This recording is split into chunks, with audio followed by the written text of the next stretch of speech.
Puti-puti. Ayan ang purple. Ubi-ubi guys. So, mga ito, para siyang cactus. Para din siya yung jade na malaking dahon. Diba guys? Hindi siya gumamela. Maganda siya. Ayan siya, oh. Kita nyo naman yung mga bulaklak niya. Ayan, oh. Hindi siya gumamela. Para siyang santa na gumamela. Alam nyo yun? Ang ganda. Meron daw ditong white si mama noon, eh. Kaya lang na lost in space na. Diba ang ganda guys, oh. Sun cafe.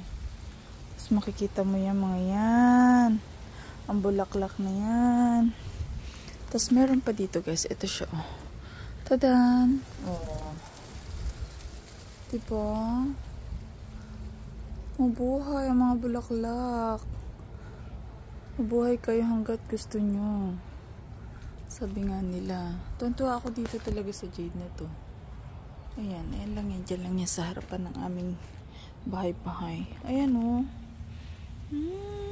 Kakatawa pag namumulaklak ang mga halaman, diba? Kahit saan-saan na lang. Aray, puno ng olive, guys. Ay, aming puputulin. Napakaraming binunga niyan. Mga 1,000,000. 1 piraso lang.